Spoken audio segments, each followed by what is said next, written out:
नमस्कार दोस्तों, आइए जानते हैं आज की उत्तर प्रदेश से जुड़ी बहुत ही महत्वपूर्ण और काम की बड़ी खबरों को सिर्फ 10 मिनट में। उससे पहले चैनल को सब्सक्राइब नहीं किया तो कर दें। साथ में वीडियो को लाइक करके अपने जिले का नाम जरूर लिखें ताकि आपके जिले की जानकारी आपको मिल सके। तो आइए दोस्तों, आज की खबरों की शुरुआत करते हैं पहली खबर से। मत्स्य पालकों की बेटियों की शादी की चिंता खत्म, यूपी सरकार ने शुरू की विशेष योजना। उत्तर प्रदेश सरकार ने मत्स्य पालकों की बेटियों की शादी के लिए एक बड़ी राहत देने वाली योजना की शुरुआत की है।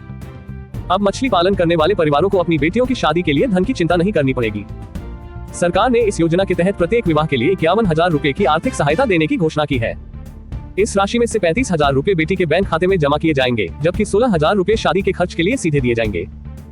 प्रदेश में 3,000 से अधिक मत्स्य पालक परिवार पंजीकृत हैं, जो 1 बीघे से लेकर 8 बीघे तक के तालाबों में मछली पालन कर रहे हैं। इनमें से अधिकांश परिवार आर्थिक रूप से कमजोर हैं और बेटियों की शादी के लिए पैसों का इंतजाम करना उनके लिए चुनौतीपूर्ण साबित होता है। सरकार की इस योजना से उन्हें बहुत राहत मिलेगी। ये योजना विशेष रूप से 13 जातियों के लोगों के लिए है, जिसमें केवट, आखेटक, मल्लाह, निषाद, बिंद जैसी जातियां शामिल हैं। इस योजना का लाभ उन्हीं मत्स्य पालकों को मिलेगा जिनकी वार्षिक आय 2 लाख रुपए से कम है और जो कम से कम 1 वर्ष से मछली पालन कर रहे हैं। मत्स्य पालन विभाग अब सामूहिक विवाह योजनाओं को भी लागू कर रहा है, जिससे अधिक से अधिक परिवारों को इस योजना का लाभ मिल सके। विभाग के मुख्य कार्यकारी अधिकारी विकास कुमार दीपानकर ने बताया कि सामूहिक विवाह योजना के तहत विवाह में आवश्यक उपहार भी दिए जाएंगे और संबंधित राशि सीधे कन्या के खाते में भेजी जाएगी। ओके दोस्तों, अगली खबर को देखते हैं। सरकारी आवास योजना से वंचित गरीब परिवार, पात्र होने के बावजूद नहीं मिला लाभ। उत्तर प्रदेश के कई गरीब परिवार आज भी सरकारी आवास योजना के लाभ से वंचित हैं। पात्र होने के बावजूद इन परिवारों को आवास योजना का लाभ नहीं मिल सका है। महुआ विकासखंड के ग्राम पंचायत सकरामऊ में कई ऐसे परिवार हैं जो आज भी झोपड़ी और छप्पर में रहने को मजबूर हैं। इन परिवारों का कहना है कि बारिश के दौरान उनके छप्पर से पानी टपकता है, जिससे घर में रहना मुश्किल हो जाता है। कई बार ग्राम प्रधान और सचिव से सरकारी आवास के लिए आवेदन किया गया, लेकिन अभी तक कोई समाधान नहीं निकला। ग्रामीणों ने अधिकारियों से अपील की है कि उन्हें जल्द से जल्द सरकारी आवास योजना का लाभ दिया जाए, जिससे वे बेहतर जीवन जी सके। उम्मीद की जा रही है कि सरकार जल्द ही इस समस्या का समाधान करेगी और पात्र परिवारों को उनका हक मिलेगा। अब इधर देखिए, अगली खबर आ रही है। उत्तर प्रदेश बना निवेशकों के लिए आकर्षण केंद्र, 10 लाख करोड़ रुपए की 14,000 परियोजनाओं पर काम शुरू। उत्तर प्रदेश निवेश के क्षेत्र में एक नई ऊंचाई छू रहा है। औद्योगिक विकास मंत्री नंद गोपाल गुप्ता नंदी ने बताया कि फरवरी 2023 में आयोजित ग्लोबल इन्वेस्टर्स समिट में की गई घोषणाओं के तहत 10 लाख करोड़ रुपए की 14,000 परियोजनाओं पर काम शुरू हो चुका है। इनमें से 2,60,000 करोड़ रुपए की परियोजनाएं व्यावसायिक रूप से शुरू हो चुकी हैं। फरवरी 2023 में आयोजित इस समिट में 40 से अधिक देशों ने भाग लिया था और 19,000 से अधिक समझौता ज्ञापनों पर हस्ताक्षर किए गए थे। राज्य में कई प्रमुख कंपनियों ने अपने व्यावसायिक संचालन शुरू कर दिए हैं। इनमें Urvashi Infratech, AB मॉरी, JK cement, wonder cement, buzzer paints और मून बेवरेजेस जैसी बड़ी कंपनियां शामिल हैं। मंत्री ने कहा कि मुख्यमंत्री योगी आदित्यनाथ के नेतृत्व में उत्तर प्रदेश को 1 लाख करोड़ डॉलर की अर्थव्यवस्था बनाने के लिए तेजी से काम हो रहा है। सरकार विश्वस्तरीय बुनियादी ढांचे और निवेशकों के अनुकूल नीतियों पर कार्य कर रही है। चलिए इसी के साथ देखते हैं एक और बड़ी खबर को। उत्तर प्रदेश बनेगा फूड बास्केट, किसानों की आमदनी बढ़ाने के लिए 4,000 करोड़ रुपए की योजना। उत्तर प्रदेश सरकार ने कृषि क्षेत्र को नई ऊंचाइयों तक ले जाने के लिए 4,000 करोड़ रुपए की यूपी एग्रीज परियोजना को मंजूरी दी है। देश की कुल कृषि योग्य भूमि में से 45% हिस्सा उत्तर प्रदेश में है।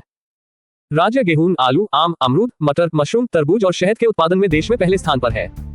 ये परियोजना 2024 से 2029 तक चलेगी। पहले चरण में उत्तर प्रदेश के 8 कमिश्नरी के 28 जिलों को चुना गया है। सरकार का लक्ष्य है कि कृषि उत्पादकता में 30 से 35% की बढ़ोतरी की जाए, जिससे किसानों की आय में बड़ा उछाल आए। चलिए एक और बड़ी खबर को। 2 और 3 फरवरी को बारिश की संभावना, तापमान में गिरावट से बढ़ेगी ठंड। उत्तर प्रदेश में मौसम फिर बदलने वाला है। 2 और 3 फरवरी को राज्य के कई हिस्सों में बारिश की संभावना जताई गई है। मौसम विभाग के अनुसार 1 फरवरी तक आसमान साफ रहेगा और दिन में अच्छी धूप निकलेगी।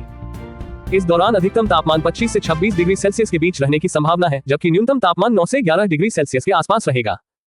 मौसम विशेषज्ञों के अनुसार 2 और 3 फरवरी को हल्की से मध्यम बारिश हो सकती है, जिससे तापमान में गिरावट आएगी। बारिश के बाद ठंडी हवाएं चलने से सर्दी का प्रभाव फिर से बढ़ सकता है। चलिए इसी के साथ देखते हैं एक और बड़ी खबर को। 1 फरवरी से बदल जाएंगे कई नियम, आम जनता पर पड़ेगा सीधा असर। देश में 1 फरवरी से नया महीना शुरू हो रहा है और इसके साथ ही कई बड़े बदलाव होने जा रहे हैं।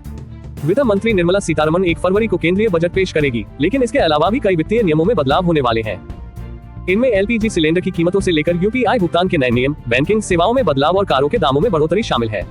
इन बदलावों का सीधा असर आम लोगों की जेब पर पड़ेगा। हर महीने की पहली तारीख को ऑयल मार्केटिंग कंपनियां LPG गैस सिलेंडर की कीमतों की समीक्षा करती हैं। जनवरी में 19 किलोग्राम वाले कमर्शियल सिलेंडर की कीमत घटाई गई थी, लेकिन घरेलू गैस सिलेंडर के दामों में कोई बदलाव नहीं हुआ था। अब देखना ये होगा कि 1 फरवरी को क्या घरेलू गैस सिलेंडर के दाम बढ़ेंगे या घटेंगे। अगर कीमतें बढ़ती हैं तो इसका सीधा असर आम उपभोक्ताओं की रसोई पर पड़ेगा। 1 फरवरी से यूपीआई से जुड़े नियमों में बड़ा बदलाव किया जाएगा। National payments corporation of India ने निर्देश दिए हैं कि अब केवल अल्फान्यूमेरिक यानी अक्षरों और अंकों से बनी ट्रांजैक्शन आईडी ही मान्य होगी। अगर किसी यूपीआई लेन देन में विशेष कैरेक्टर आपको बता दे दोस्तों $% आदि का इस्तेमाल हुआ तो वह सफल हो जाएगा। ये बदलाव यूपीआई भुगतान को अधिक सुरक्षित और सुगम बनाने के लिए किया गया है। देश की सबसे बड़ी कार निर्माता company Maruti Suzuki India limited ने 1 फरवरी से अपनी कारों की कीमतों में 32,500 रुपये तक की बढ़ोतरी करने की घोषणा की है। बढ़ती इनपुट लागत और परिचालन खर्चों को ध्यान में रखते हुए ये निर्णय लिया गया है। जिन कारों की कीमतें बढ़ेंगी उनमें Alto K 10, Espresso, Celerio, WagonR, Swift, Dzire, Brezza, Ertiga, Eeco, Ignis, Baleno, Ciaz, XL6, Fronx, Invicto, Jimny और ग्रैंड विटारा जैसे मॉडल शामिल हैं। कोटक महिंद्रा बैंक ने अपने ग्राहकों के लिए 1 फरवरी से नए नियम लागू करने की घोषणा की है। इन बदलावों में मुफ्त ATM लेन देन की सीमा में संशोधन और विभिन्न बैंकिंग सेवाओं पर शुल्क वृद्धि शामिल है। यदि आप इस बैंक के ग्राहक हैं तो आपको इन नए नियमों के बारे में जानकारी रखना आवश्यक है। 1 फरवरी से एयर टरबाइन फ्यूल यानी हवाई ईंधन की कीमतों में बदलाव संभव है। यदि हवाई ईंधन की कीमतें बढ़ती हैं तो विमान कंपनियां किराया बढ़ा सकती हैं, जिससे हवाई यात्रा महंगी हो सकती है। अब इधर देखिए, अगली खबर आ रही है। यूपी में भवन निर्माण नियमों में बदलाव, निवेशकों को मिलेगा फायदा। उत्तर प्रदेश सरकार राज्य में औद्योगिक विकास को गति देने के लिए भवन निर्माण नियमावली में महत्वपूर्ण बदलाव करने जा रही है। इन बदलावों का मुख्य उद्देश्य निवेशकों को राहत देना और नई जरूरतों के अनुरूप नियमों को सरल बनाना है। यूपी औद्योगिक विकास प्राधिकरण यानी यूपीसीडा ने अपनी भवन निर्माण नियमावली में संशोधन कर इसे शासन को भेज दिया है। अब इस प्रस्ताव को राज्य कैबिनेट से मंजूरी मिलने का इंतजार है। इन बदलावों के तहत फ्लो एरिया रेशियो को बढ़ाया जाएगा, जिससे जमीन का अधिकतम उपयोग किया जा सकेगा और ग्राउंड कवरेज भी बढ़ाया जा सकेगा। अब जब भी कोई नया भवन निर्माण होगा तो उसमें EV charging station, gas recharge station, truck parking, vendor zone और वेयरहाउस जैसी सुविधाएं अनिवार्य रूप से दी जाएंगी। नई भवन निर्माण नीति में पर्यावरण संरक्षण को अधिक प्राथमिकता दी जाएगी।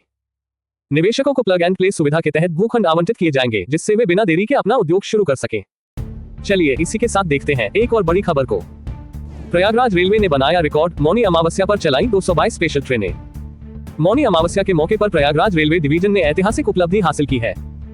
इस खास दिन पर श्रद्धालुओं की भारी भीड़ को देखते हुए रेलवे ने कुल 222 स्पेशल ट्रेनें चलाई, जो अब तक की सबसे बड़ी संख्या है। प्रयागराज के सभी 9 स्टेशनों से मेला स्पेशल ट्रेनें चलाई गई। इन ट्रेनों के जरिए कुल 12 लाख श्रद्धालुओं को प्रयागराज से बाहर भेजा गया। कुल मिलाकर एक दिन में 365 ट्रेनों का संचालन किया गया। NCR के महाप्रबंधक उपेंद्र जोशी और मंडल रेल प्रबंधक हिमांशु बडोनी ने नियंत्रण कक्ष से पूरी व्यवस्था की निगरानी की। शाही स्नान के दिन स्टेशन परिसर में सुरक्षा के कड़े इंतजाम किए गए थे। चलिए इसी के साथ देखते हैं एक और बड़ी खबर को। यूपी में लोगों को कब और कैसे मिलेगा सस्ता घर, जानिए नई योजना के बारे में। उत्तर प्रदेश के लाखों लोगों के लिए अच्छी खबर है। प्रधानमंत्री आवास योजना शहरी 2.0 के तहत गरीब और मध्यम वर्गीय परिवारों को सस्ते घर उपलब्ध कराए जाएंगे। इस योजना के तहत निम्न और मध्यम आय वर्ग के परिवारों को किफायती दरों पर घर खरीदने का मौका मिलेगा। वरिष्ठ नागरिकों को 30,000 रुपये और विधवा महिलाओं को 20,000 रुपये का अतिरिक्त सहयोग दिया जाएगा। 12 महीने या उससे कम समय में घर बनाने वालों को 10,000 रुपये का इनाम दिया जाएगा। अब इधर देखिए, अगली खबर आ रही है। संडीला तहसील ने रचा इतिहास, 1 लाख से अधिक किसान पंजीकरण करने वाली बनी पहली तहसील। उत्तर प्रदेश के हरदोई जिले की संडीला तहसील ने एक ऐतिहासिक कीर्तिमान स्थापित किया है। ये प्रदेश की पहली तहसील बन गई है जिसने 1 लाख से अधिक किसानों का पंजीकरण किया है। जिलाधिकारी के नेतृत्व में विशेष अभियान चलाया गया। कृषि, राजस्व और पंचायत विभाग ने मिलकर किसानों को पंजीकरण के लिए प्रेरित किया। पहले ये जिला किसान पंजीकरण में प्रदेश में 74वें स्थान पर था, लेकिन अब शीर्ष स्थान पर पहुंच गया है। यह उपलब्धि प्रदेश की अन्य तहसीलों के लिए प्रेरणा स्रोत बनेगी और भविष्य में किसान पंजीकरण अभियान को और गति मिलेगी। चलिए इसी के साथ देखते हैं एक और बड़ी खबर को। यूपी में 11,000 से अधिक राशन कार्ड रद्द, आयकर देने वाले भी उठा रहे थे मुफ्त राशन। आप देख रहे हैं खास खबर। सरकार द्वारा जरूरतमंदों को मुफ्त राशन देने की योजना का उद्देश्य गरीबों की सहायता करना है, लेकिन उत्तर प्रदेश के मथुरा जिले में इस योजना का दुरुपयोग किया जा रहा था। लाखों रुपए कमाने और आयकर देने के बावजूद हजारों लोग मुफ्त राशन का लाभ उठा रहे थे। अब प्रशासन ने ऐसे 11,849 कार्ड धारकों के राशन कार्ड रद्द कर दिए हैं। आपूर्ति विभाग ने आयकर विभाग से प्राप्त आंकड़ों की मदद से राशन कार्ड धारकों की जांच की। इस जांच में पाया गया कि कई लोग जो आयकर अदा कर रहे थे वे सरकार की प्रधानमंत्री गरीब कल्याण अन्न योजना का लाभ भी उठा रहे थे। इसके बाद विभाग ने कार्रवाई करते हुए ऐसे सभी राशन कार्डों को निरस्त कर दिया। जिले में कुल 4,64,230 राशन कार्ड धारक पंजीकृत है। इनमें से 4,22,794 पात्र गृहस्थी योजना के तहत और 41,436 अंत्योदय योजना के तहत आते हैं। जांच के बाद 11,849 राशन कार्ड रद्द कर दिए गए। इसके अलावा ऐसे 3,956 राशन कार्ड भी निरस्त किए गए जिनके धारकों की मृत्यु हो चुकी थी, लेकिन उनके कार्ड का उपयोग हो रहा था। सरकार की योजना के तहत अंत्योदय योजना में 35 किलो खाद्यान्न मिलता है। पात्र गृहस्थी योजना के तहत प्रत्येक सदस्य को 5 किलो खाद्यान्न दिया जाता है। सरकार का ये कदम उन जरूरतमंदों को राहत देने का प्रयास है जो वास्तव में इस सहायता के पात्र हैं। चलिए इसी के साथ देखते हैं एक और बड़ी खबर को। हाथरस में 50,000 की रिश्वत लेते अधिकारी गिरफ्तार, एंटी करप्शन टीम का बड़ा एक्शन। भ्रष्टाचार के खिलाफ बड़ी कार्रवाई। उत्तर प्रदेश के हाथरस जिले में एंटी करप्शन ब्यूरो की टीम ने एक अधिकारी को 50,000 रुपए की रिश्वत लेते हुए रंगे हाथ गिरफ्तार कर लिया।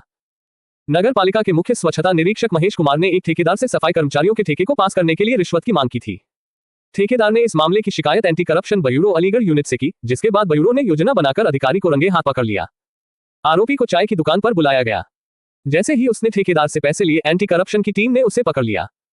अधिकारी को हाथरस गेट कोतवाली ले जाया गया, जहां उसके खिलाफ मामला दर्ज हुआ। गुरुवार को मेरठ स्थित एंटी करप्शन न्यायालय में उसे पेश किया जाएगा। इस कार्रवाई से नगर पालिका विभाग में हड़कंप मच गया है। अब इधर देखिए, अगली खबर आ रही है। 10वीं पास के लिए सरकारी नौकरी का बेहतरीन मौका, भारतीय डाक विभाग में भर्ती। आपको बता दें दोस्तों, सरकारी नौकरी की तलाश कर रहे युवाओं के लिए शानदार मौका। भारतीय डाक विभाग ने स्टाफ कार चालक के पदों पर भर्ती के लिए आवेदन मांगे हैं। आवेदन प्रक्रिया शुरू हो चुकी है। अंतिम तिथि 8 फरवरी 2025 निर्धारित की गई है। आवेदक को 10वीं कक्षा उत्तीर्ण होना चाहिए। आवेदक के पास वैध ड्राइविंग लाइसेंस होना अनिवार्य है। आवेदन ऑफलाइन मोड में जमा करने होंगे। इच्छुक उम्मीदवारों को सलाह दी जाती है कि वे जल्द से जल्द आवेदन करें ताकि किसी भी तकनीकी समस्या से बचा जा सके। सरकारी नौकरी पाने का यह बेहतरीन मौका है, इसलिए इच्छुक उम्मीदवार जल्द आवेदन करें। तो दोस्तों, ये थी आज की कुछ महत्वपूर्ण खबरें और जानकारियां जो आपके लिए बेहद उपयोगी साबित हो सकती है। ऐसी जानकारी आपको शायद और कहीं एक साथ न मिल सके, इसलिए रोज की ताजा खबरों के लिए हमारे चैनल को सब्सक्राइब जरूर करें और वीडियो को लाइक नहीं किया तो लाइक करें। साथ में अपने जिले का नाम कमेंट में लिखें ताकि आपके जिले से जुड़ी हर जानकारी आप तक पहुंच सके। धन्यवाद। जय हिंद, जय भारत।